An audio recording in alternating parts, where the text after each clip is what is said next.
खोपा के गजरा रे, तोरे आँखी के गजरा रे, तोरे खोपा के गजरा रे, तोरे आँखी के गजरा।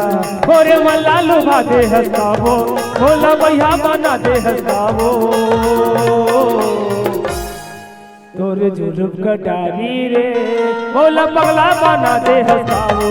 तोरे आँखी के गजरा रे, तोरे काने के गजरा रे, तोरे जुलूम कटारी है रे, भोला भैया बना दे है रे।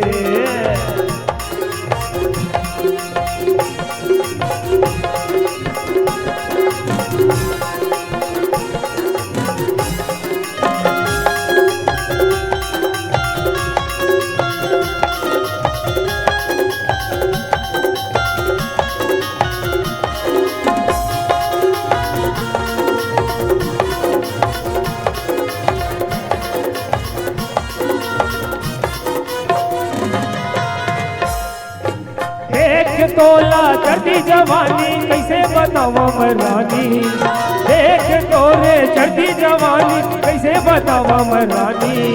तोर बिना मैं जिंदगी पाहूँ कैसे बताऊँ मैं रानी रे, तोर बिना मैं जिंदगी पाहूँ कैसे बताऊँ मैं रानी। तोरे खोपा के गजरा रे, तोरे आँखी के गजरा, तोरे खोपा के गजरा रे, तोरे बेनी के गजरा। भोला भैया बना दे रे, भोला पगला बना दे ना, भोला भैया बना दे रे, भोला पगला बना दे ना।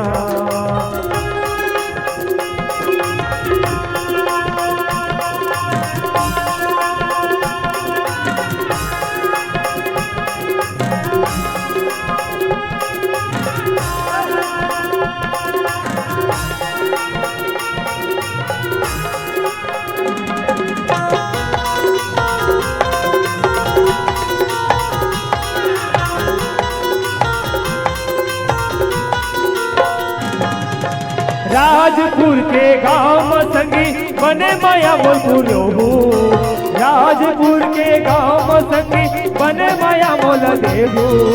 तू हर बेटा ये दुलरवा राहुल छोटे से गाना सुनाओ, तू हर बेटा ये दुलरवा राहुल छोटे से गाना सुनाओ।